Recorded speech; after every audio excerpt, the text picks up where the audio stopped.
Hello everyone and welcome back to a brand new video where today we return with round 12 of the F224 Andrea Kimi Antonelli career mode. Yes, we're back this weekend here in Azerbaijan for the Baku Grand Prix. If you missed out on the video, or the videos I should say, that went live last weekend from the Temple of Speed at Monza, I would highly recommend going back and check it out for what feels like the first time all season we took big points out of Paul Aron at the top of the table. The gap has been slashed to just 11 points with 6 races to go, 3 rounds left of the campaign if you include this one.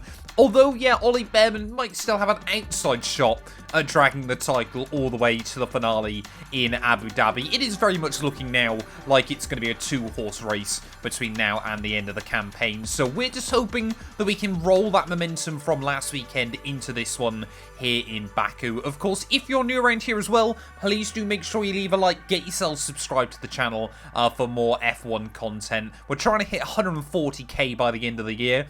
Also, I'm recording this on the 16th of October. This video, I believe, is going live around the 8th of December. So when this video goes live, I'll hopefully be in Australia. It's quite odd for me to try and wrap my head around this. I don't think I've ever recorded videos so far in advance. But yeah, this video is like being recorded 2 months before it goes live. So hello to future me as well when I come back to edit this. But yeah, let's get on with it though here in Baku. Well, now we've got that confusing little intro out of the way, we are ready to start our qualifying run here on the Baku city streets. This circuit, of course, a mixture of high and low speeds, so just trying to make sure you're confident in your car, especially on the brakes, is going to be absolutely critical this weekend. But once again, just want to try and make sure that we get ourselves inside the top 10 by the end of qualifying. And I'm expecting Paul Aron once more to be pretty rapid around this venue. Ollie Behrman, though, he loves this place. Took pole position, absolutely dominated the weekend in 2023. Couldn't race, obviously, in F2 in 2024 because he was too busy competing in the Formula 1 Grand Prix. But so far this lap actually feeling fairly good. You know, we're just trying to hit our apexes and just stay within sight of the high-tech car at the front of the order. Quite nice traction there on the exit. And of course, yeah, like I said, as long as we end up inside the top 10, anything can happen. Oh, here in Baku, there is plenty of curve in towards the castle. Just try and tip the car in nice and early. And then up over the top there. You've really got to wait for the front end to work with you there. Oh, a little bit too much curve on the exit. That'll compromise our run all the way down through the old town. And it's still Paul Aron there. Looks like the grid a little bit more spread out than what we've seen at a lot of races in this campaign as well. A little bit of an error there by, I think that was Paul Aron, yeah, making a mistake. So Ollie Behrman now rockets up into prime position there. But has that just been the perfect wrong moment for Paul Aron right towards the end of qualifying here to make an error just as the championship race starts to heat up? We are currently P2 behind our teammate there, and you can just see we are a little way behind him. Our Prema about to get a front row lockout here in Baku as we open up the DRS on the run towards the start-finish line. We're actually gaining in on our teammate slightly. Behrman will cruise to a second pole in a row, and we line up P2 for the second time in 3 races. While Prema locking out the front row of the grid ahead of Pepe Marti. But probably bigger news than that, Paul Aron, so many pole positions this season, but one little mistake right as the championship fight starts to heat up, he will line up for both races down in P16. So we've got a golden opportunity then this weekend to try and claim the championship lead. I believe for the first time since probably, we might have had it in Jeddah. I can't quite remember, to be honest there. But Paul Aron, he's in trouble this weekend. So let's try and maximise our own point scoring at Paul. So it's all about speed in today's sprint race then. Not very many laps and no chance to get ahead on strategy. Who here today has the raw skill to take them to the top? This is not your usual racing circuit. It provides one of the most complete tests for the field. Sector 1 sports a set of 90-degree corners around the block if you like. Sector 2 gets even tighter with the old city walls. Sector 3 just turns 16 to negotiate, and then 2.2 kilometers flat to the floor, full throttle in 6th gear all the way to the end. It's Formula 2, it is the sprint race. I'm Alex Jakes, Alex Brundle is alongside me. Now Alex, there's no mandatory stop in the rules, but this is Formula 2. Anything could happen. We have seen stops before at the end of the sprint race, jumping onto that softer compounded tyre and having at it for the final few laps of the race. Indeed, we've seen sprint races won like that, so anything can happen out there. Don't send the pit crew home just yet. Well, Ollie Bearman as well, he'll be looking to this as an opportunity to try and close in big points on Paul Aron as well this weekend, especially starting from the pole position tomorrow. Like I said, I think there's a maximum of 39 points available from a weekend, so if he can just get that gap down by the time we get to Abu Dhabi, even if we've just got a three-way title fight going into it, that would still be pretty impressive. I will never forget, I think on F123, heading into the finale in Abu Dhabi in that F2 career mode, I think there were still 7 drivers mathematically able to try and claim that title. Of course, after the sprint, it did get narrowed down quite a lot. But yeah, we'll wait and see as to what happens by the end of the campaign. 11 laps ahead of us, though. We're going to start this one on the medium compounded tyre and obviously, hopefully, avoid making a pit stop. But waiting on the grid then for those 5 red lights. It's going to be lights out, and away we go then, getting off to a fairly good start. Dirksen, whoa, will try and get to the inside line there and actually get caught up a little bit behind Rotomo Miata and Franco Colapinto that struggled to get the power down. So we will say thank you very much through turn 1 there and immediately gaining a couple of spots. And then contact with Dirksen through turn 2. Well, I think Dirksen there has come off worse from that scenario than we have, but what is my problem? Both times in the last couple of weekends, turn 2 in the sprint, I've almost gone for a spin. I did go for a spin last time out at Monza there. Looks like Bearman has not a particularly good getaway either. He's lost a couple of spots. At very best, he's down into P12 then. So, yeah, after all of that, we are still in P9. Immediately, I can't feel any kind of difference. You can afford to get a little bit more front wing damage in these F2 cars than you ever can with the F1 cars. Yeah, the front wings on these things aren't as important, it would appear. But still, you know, I'd like to try and keep the entire front wing intact. I think, actually, the carbon fibre that we saw was from Joshua Dirksen's car rather than my own. But once again, just getting a little bit too confident through those first couple of corners there. Got to remember, you need to heat up the tyres, and that can be quite difficult to do. It's tucked up then in the slipstream of the Invicta Virtuosi car. This team, it changes, well, most Formula 2 teams change name pretty much every year there, as we've actually got, whoa, very good top-end speed. Zach O'Sullivan will lead at the end of lap 1, and that doesn't happen often inside this game, but we have just flown past a rival in a straight line, neither of us having the DRS. And now, yeah, we've got to try and get in that range of Joshua Dirksen by the end of this lap, but he doesn't seem to be losing much despite the front wing loss. Oh, Joshua Dirksen for the second weekend in a row in our face. His engine is going to blow up there. Please don't run wide against me. Thank you. So Joshua Dirksen then going to be our first casualty of the afternoon yet again. And that actually comes at a really bad time for me because now we're going to lose out against the likes of Rotomo Miata. Looks like it's only myself and Kush Miney that are kind of in our own little cluster. But yeah, those top runners seem to have stayed fairly bunched up there as Isaac Hadj, our new fastest lap of the race. We're going to go almost a second slower than the Frenchman that time round. But by the time we get into turn 1, remember, the bigger thing for us this weekend is trying to get ahead of Aron in the title. I mean, the AI go through that middle sector. They really do lose a lot of time when the downforce, of course, if you're stuck behind the car in front of you, we might just get inside the range of Rotomo here. I didn't realise until recently that Rotomo Miata's 25 years old. He's older than me.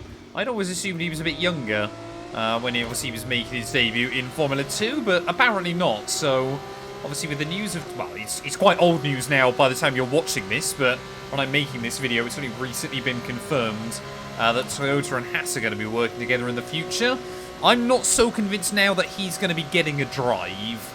Well, hopefully as well, we are about to claim that fastest lap off of Isaac Hadj, which we will do. So that's good news as well. You've got to brake so early down in towards turn 1 there to try and get the car stopped. But, yeah, we are inside the range of Amaury Cordeel. Of course it's Cordeel that's causing a bit of a train. Our top two have just gone. I tell you what, this Prema car as well has been set up absolutely fantastically this weekend. The amount of traction we've got on corner exit, even on the medium tyres, is something I've never really experienced with this car. We have really worked out our setups as the season has gone on. As you can just see Miata as well, still right in front of us. Are we going to be able to get a run on him at the final corner here? We've got to try and work out whether we can push through this group of cars here. As you can just see how much we're able to throw the car into the corner. It can really slide through, and we can still find the grip on the exit. Tiny blend of throttle as we make our way, though, through that final kind of chicane, if you will. I remember back on F1 2016 when you actually had to lift through there. There was an element of skill to it rather than just foot to the floor. But closing in on Miata, 200 miles an hour. By the time we get towards turn 1, we're going to send it to the inside of the Toyota Gazoo Racing Junior. And we are up into 6th. So we've still got Cordial and Maloney wheel-to-wheel just in front of us. Franco Colapinto in that MP Motorsport car. Is he now going to be able to get a run on the Belgian as well as Zane Maloney up into the podium places? We can see how important the DRS is around a circuit like this. Cordial, he's not going to back out of it. We're going to try and get the run 3 wide on the exit of the corner. Are we going to be able to do anything there? No, we're not. We're just back out of that one. Think better of it, but we'll still try and get around one of them off of the turn once again. They're down the inside of Franco Colapinto, and we only just get round him. Oh, there's a lot of strategy to these battles right now, but all of this is done is giving Zane Maloney a little bit of breathing room. Right, let's see if we can get a run then on Amory Cordial as well. I mean, he's got no DRS. Surely he's going to be a sitting duck there, because he might just actually have claimed the range off of Zane Maloney in front. Why? Why on earth would you move across me like that? Somehow no front wing damage. We'll do exactly the same thing to him then. Amory Cordial and I inside this series, we do really not get on. There are still battles going on at the front of the order, so can we work with the Barbados boy to try and get up towards our front two? The gap is 3 seconds, but if they keep going wheel to wheel like that, that gap will get slashed very quickly. Well, end of lap 6 then as we open up the DRS. Straight past Zane Maloney will go. A fairly textbook move in the end, but look at how much the gaps come down to Hajar and O'Sullivan. Oh, just in front there as well, firing it a little bit too deep in towards that first corner. Luckily able to gather it up and avoid the wall once again. But yeah, those gaps now down under 3 seconds.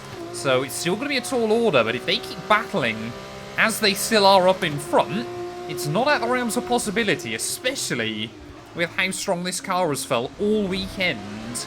Oh, once again, O'Sullivan, Hajar side by side. Team are telling us just to look after our tyres towards the end of this, but I don't think we've got any problems with that right now. As if we were to win this sprint race with the fastest lap, we would, I believe, be tied with Paul Aron at the top of the Drivers' World Championship. Remember, tomorrow we're starting P2. He's lining up down in P16, but I tell you what, just as we seem to have become a lot more confident in this car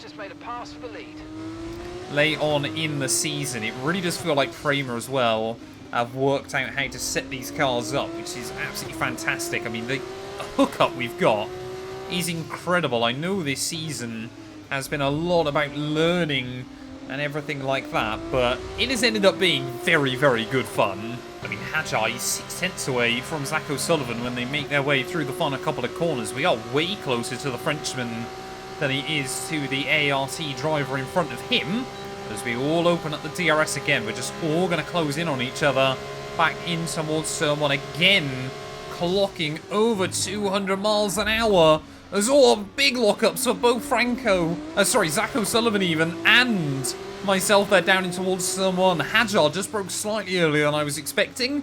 And that, I mean, we could have gone over the back of him had we been a bit more unlucky with the contact there. Cordial and Colapinto have found their way around Zane Maloney as well late on in this race. But we've still got 3 laps to go. Well, I think the problem we've got at the moment is obviously with Zach O'Sullivan or Hajar, whichever one's in P2, of course, staying in the DRS range of our race leader.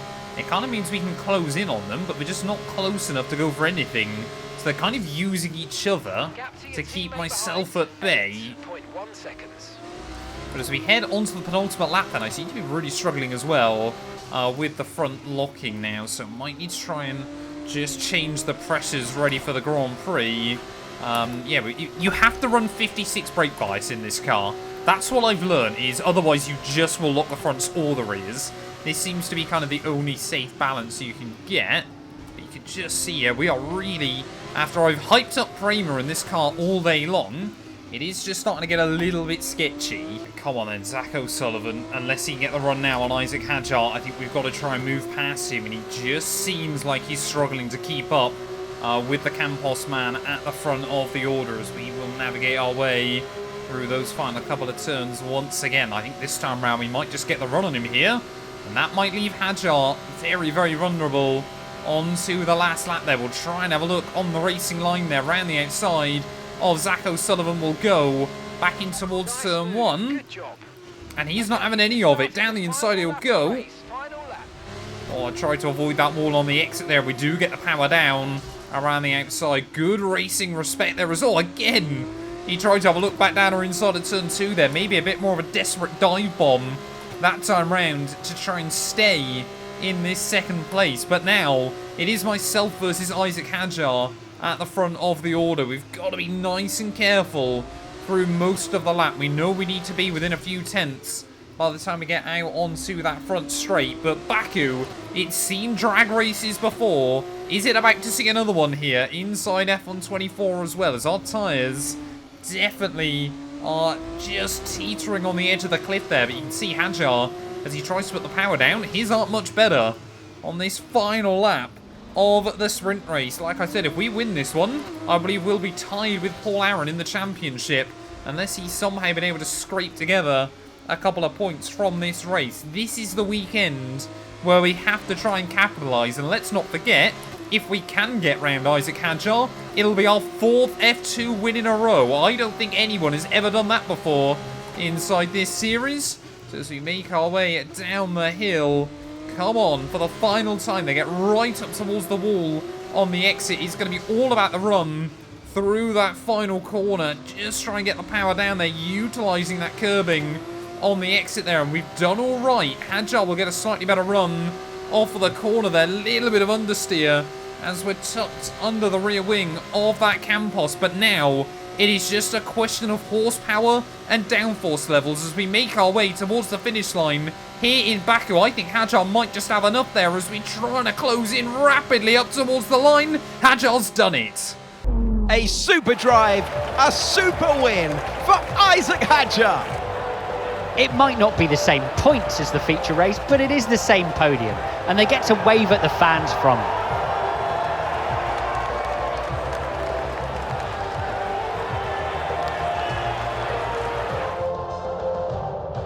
I can see them on their way out to the podium now. Campos have come a really long way in this sport, and what a special race this was to see them earn the top spot.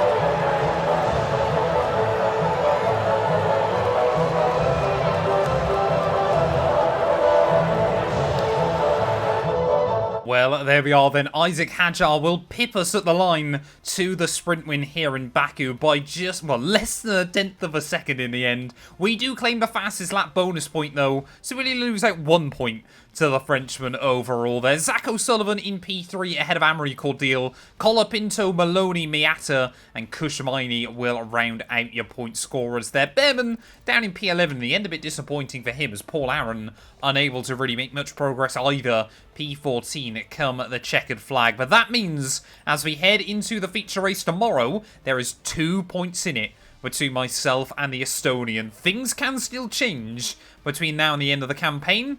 But yeah, Paul Aron, he will be very, very nervous as we head into the Grand Prix proper. Constructors-wise, we've got a 90-point buffer now ahead of High-Tech. I'm trying to work out, I think we need like 130 points ahead of High-Tech by the end of this weekend if we wanted to wrap up the Constructors. And with a 1-2 start ready for the main event, that's not out of the realms of possibility here. Thank you all so much for watching. If you have enjoyed, please do make sure to leave a like, get yourself subscribed, and we'll be back very soon when Formula 2 returns ready in Baku once more.